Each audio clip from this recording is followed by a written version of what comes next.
گزارش ہے کہ مجھے آج اس لیے میں اسلام آباد کافی عرصے بعد آیا، جو اس وقت اسلام آباد کے حالات بنے ہوئے ہیں، جو پاکستان کی سیاست چل رہی ہے، جو پاکستانی قوم کے ساتھ جھوٹ بولا جا رہا ہے، جو پاکستانی قوم کے ساتھ ایک فراڈ ہو رہا ہے سیاست کے نام پہ بھی، اور یہ سارے ادارے جھوٹ بول رہے ہیں۔ میں آج کلیئر کرتا جاؤں، پاکستان کا سیاستدان تو پہلے بھی منافق ہے، جھوٹا ہے، اس کو تو میں کیونکہ کافی چیزیں ہیں، میں اس کلاس میں ہوں، میں ملک کی تاریخ کا پہلا ایک مزدور عام آدمی آیا، میں نے 10 سال اسلام آباد کو پڑھا، میں نے ماشاءاللہ اپنے جرنیلوں کو بھی پڑھا، میں نے اپنی جوڈیشری کو بھی پڑھا، میں نے سیاستدانوں کو بھی پڑھا، میں نے اسلام آباد کو بھی پڑھا، مگر میں اس نتیجے پہ پہنچا کہ پاکستان کا جو سیاستدان ہے جھوٹا ہے، فراڈی ہے، مکاری ہے، منافق ہے، مداری ہے، اس کا کوئی سروکار نہیں ہے، وہ صرف اپنے اقتدار کی حوث کے لیے وہ کچھ کرتا رہے۔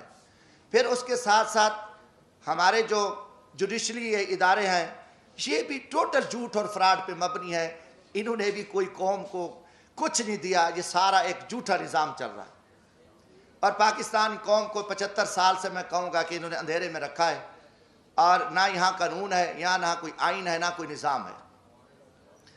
جیسے ایک جنگل میں طاقتور جانور کمزور کو کاٹتا ہے اور یہ سلسلہ چلتا رہتا ہے ایک جنگل کا، پاکستان میں بھی ایک جنگل کا نظام ہے۔ ہاں 73 کا آئین بنا، 73 کے آئین میں کافی سارا کام ہوا، مگر جب ذوالفقار علی بھٹو کو پھانسی دی گئی تو اسی وقت اسی آئین کو بھی پھانسی دے دی گئی، کوئی تھوڑا سا کام ہوا، آگے نہ یہ آئین چل سکا ہے نہ کوئی ہے، یہ طاقت ہے، اور طاقت کے بلبوتے پہ پاکستان چل رہا ہے، جو جس وقت چاہے جس کو اٹھا دے، جس کو مار دے، جس کی حکومت گرا دے، عدالتیں اپنی مرضی کے فیصلے دے دیں، اور آگے جو کمزور ہے وہ تسلیم خم ہے، اس میں اخلاق کی جرت نہیں ہے، اگر کوئی بات کرتا ہے تو اس کو اٹھا لو، اس کو غدار بنا دو، اس کو جیلوں میں ڈال دو، جو کچھ کرو، ایک فارمولہ چل رہا ہے۔ وہ فارمولہ سب سے پہلے اس کائنات میں فرعون کا تھا۔ فرعون بہت بڑا ایک تاریخ کا ظالم اور ایک طاقتور انسان گزرا، جس نے 70,000 جو بچے تھے ان کو ذبح کیا، 6,000 جو عورتیں تھیں عورتیں ان کے حمل گرائے، اور جب وہ غرق ہوا تو 16 لاکھ کا لشکر تھا اس وقت، 16 لاکھ کے لشکر کے سمیت وہ غرق ہوا، اور فرعون کا بھی نظام نہیں چل سکا، اس کا بھی تکبر ٹوٹا۔ آج پاکستان میں بھی ایک فرعونی راج ہے، غنڈہ راج ہے، اور اس غنڈہ گردی کے آگے کسی میں اخلاق کی جرت نہیں ہے۔ حقیقتاً آپ دیکھیں، میڈیا ہمارا، نہ میڈیا آزاد ہے، نہ ہم بحیثیت قوم آزاد ہیں۔ جو ایک دروازے تھے اٹھ کے کھڑے ہو کے کہہ دیں ہم سب نے یس کرنا ہے، ہاں جی یہ کرنا ہے۔ پہلا سوال ہے کہ اب یہ چوروں اور ڈاکوں کی کوئی ہمیں تفریق تک کو پتہ چلے کہ اس ملک میں چور اور ڈاکو اور شریف آدمی، اچھے اور برے کی تمیز کا آج تک ہمیں نہیں پتہ چل سکا۔ جب یہ پچھلے دنوں 2017 سے یہ شروع کام ہو گیا تھا، 16 سے ہی بلکہ نواز شریف صاحب کے خلاف، تو میں نے قومی اسمبلی میں یہ بات کی تھی، میں نے کہا بات ہے کہ یہ وہی نواز شریف ہے جس کو آپ نے پہلے جنرل پرویز مشرف کا طیارہ گرا رہا تھا، اور ایک بہت بڑا قومی مجرم، بہت بڑا لٹیرا، بہت بڑا ایک دہشت گرد آپ نے بنا کے قوم کے سامنے پیش کیا، اور اس نواز شریف کو آپ نے جیل میں ڈالا، سزائیں دیں، آخر اس کے ساتھ مکمکا کیا، اس کو NRO دیا، اور 10 سال کے لیے وہ چلا گیا۔ 10 سال بعد وہی شخص، وہی دہشت گرد، وہی جو آرمی چیف کا طیارہ گرانے والا، وہ قومی مجرم، وہ آ کے ملک کا وزیر اعظم بنا۔ آپ نے آصف زرداری پہ 7 سال جیل میں رکھا، دنیا کا بدنام زمانہ، دنیا کی کرپشن، دنیا کی لوٹ مار، دنیا کا لٹیرا سرے میل، وہ ساری گینگ، آصف زرداری اتنا بڑا لٹیرا، 7 سال کا مجرم، 7 سال بعد رہا ہوتا ہے، وہ صدر پاکستان بنتا ہے۔ اس کے بعد پھر یہ فارمولہ کہ نواز شریف نے وہ میمو گیٹس ہوں، وہ ڈان لیکس ہوں، ملک دشمن، اس نے مودی کے ساتھ دوستی لگائی، اس نے افواج پاکستان کے خلاف سازش کی، اس نے جندال کے ساتھ بیٹھ کے افغانستان میں سکریپ کا سودا کیا، راستے میں اس کی گاڑیاں بارڈر پہ پکڑی گئیں، ان کو بڑا کچھ کیا، اور اس کے بھائی کے اوپر شہباز شریف، اس کی بیٹی، ان کے بھتیجے، سب قومی مجرم ڈکلیئر ہوئے، جنہوں نے اساس اداروں کے قومی راز امریکن کو دیے، مودی کو دیے، ان کی نواسی کی شادی میں اس نے شرکت کی، اس کو، اور اربوں کا وہ مجرم ہے۔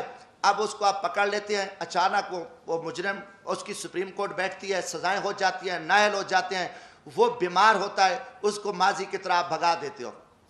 اب ان کے پورے وزیر مشیر، آپ دیکھیں کہ شہباز شریف ضمانت پہ، وزیر داخلہ جو رانا ثناء اللہ صاحب ہے، اس کو کس نے پکڑا؟ ENF نے، اینٹی نارکوٹیکس نے اس کو فوجیوں نے پکڑا، اس کے اوپر 15 کلو ہیروین کی FIR، وہ ضمانت پہ وہ وزیر داخلہ ہے.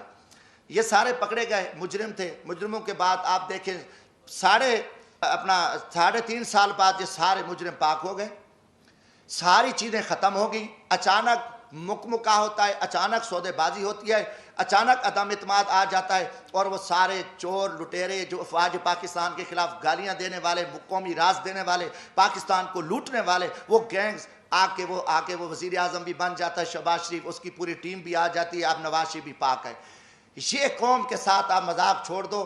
کم از کم میں پاکستانی ہوں، جمشید دستی کا جینا مرنا یہ ملک ہے، میں مزدور آدمی ہوں، نہ میرے اثاثے ہیں، نہ میری کوئی لوٹ مار ہے، نہ میری کرپشن ہے.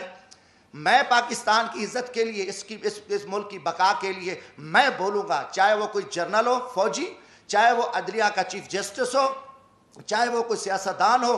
یہ ہمارے اوپر ایمانی ذمہ داری ہے، اللہ کا حکم ہے کہ آپ سچی بات کو جو ہے نا آپ نہ چھپاؤ. تو یہ میں ضرور بات کروں گا. اب قوم سمجھ چکی ہے کہ کھیل کیا کھیلا جا رہا ہے. اب اس کا کوئی جواب دینے کو تیار ہے؟ جب آپ کال ان کو چور ڈاکو کہہ رہے تھے، آج ان کی وضاحتیں کر رہے ہو. وہی جسٹس جو آج ماشاءاللہ ہمارے چیف جسٹس عمر عطا بندیال صاحب کل انہی بینچوں میں ان کو سزائیں دے رہے تھے، انہی کو مجرم ڈکلیئر کر رہے تھے، انہی کے اوپر حکم چل رہے تھے. آج وہی چیف جسٹس رات کو بیٹھتے ہیں اور ان کو پاک کر کے کلیئر کر کے اور سارا کچھ کر کے کہتے ہیں جی صاف ہے. اب یہ چیز نہیں چلے گی. پہلی بات ہے کہ دیکھیں ہم غریب طبقے کے لوگ ہیں، ہم لاشیں اٹھا رہے ہیں، ہم لوگوں کی خدمت کر رہے ہیں. میں وہاں بھیک مانگ کے غریب مزدوروں کے بچوں کے لیے، جہاں عورتوں کو ذبح کیا جاتا تھا، جہاں جگیرداروں کے ڈیرے پہ غریبوں پہ کتے چھوڑے جاتے تھے، وہاں ایک میں شخص نے جدوجہد کر کے ہم محنت کر رہے ہیں، لاشیں اٹھا رہے ہیں، دریاؤں میں کھڑے ہیں، ہم صحراؤں میں بیٹھے ہیں، ہم محنت کر رہے ہیں. اب ہم سے لوگ پوچھتے ہیں کہ بھائی آپ کی کسی GHQ سے دوستی ہے؟ آپ پاگل ہو؟ آپ GHQ سے دوستی ہے تو آپ آ سکتے ہو، ورنہ یہاں آپ کی جو عوامی خدمات ہے وہ نہیں ہو سکتی. یہ لوگ اب عام آدمی بھی ہمیں چراوا بھی کہتا ہے. میں کہ بھی ہم تو یار عام غریب لوگ ہیں، ہم تو غریبوں کے جوتے اٹھا سکتے ہیں، ہم کسی جنرل کے جوتے نہیں اٹھا سکتے. وہ بڑے جوتے ہیں، وہ بڑے لوگ جوتے اٹھا سکتے ہیں. جمشید دستی کیا کر سکتا ہے؟ آج آپ نے سیاست کو تباہ کر کے رکھ دیا. آج وہ پیپلز پارٹی، وہ بھٹو کا نظریہ تھا، آج آصف زرداری اسٹیبلشمنٹ کے آگے لیٹا ہوا ہے. آپ نے ایک دروازہ کھولا ہے اور سیاستدانوں کو آپ کتے کی طرح خیرات ڈالتے ہو، اور وہ ارد گرد یہاں پھر رہے ہیں. عوام مر رہی ہے، لوگ ذلیل ہیں. اسلام آباد میں ایک تماشا لگا ہوا ہے. آپ نے نہ رمضان شریف کا کوئی تقدس کا خیال کیا، نہ آپ کو اب کی عزت ہے. آپ ایک اقتدار کے ہوس کے پجاری ہیں. آپ ایک فرعونیت میں بیٹھ کے آپ پورے نظام کو تہس نہس کر دو، اٹھا دو، مار دو، جو کچھ کر دو. کوئی آپ کے سامنے بات نہیں کہا. ہم بولیں گے، ہم ضرور بولیں گے. ہم نہ کسی جنرل کے سے ڈرتے ہیں، نہ میں کسی سپریم کورٹ سے ڈرتا ہوں، میں اللہ کی ذات سے ڈرتا ہوں. ہم انشاءاللہ اس ملک کی بقا کے جہاں بھی ہمیں موقع ملا. آج بھی میرا دل زخمی تھا، کافی دنوں سے ایک جھوٹ چل رہا ہے، میڈیا کو بھی پہ بھی تماشا لگا ہوا ہے. وہی کتنے لوگ میڈیا کے تھے جو کل کیا تھے، آج بیچارے کہاں کھڑے ہیں، کس مجبوری کے تحت کھڑے ہیں، کیا کیا معاملات ہیں. مگر قوم سمجھ چکی ہے، قوم جان چکی ہے.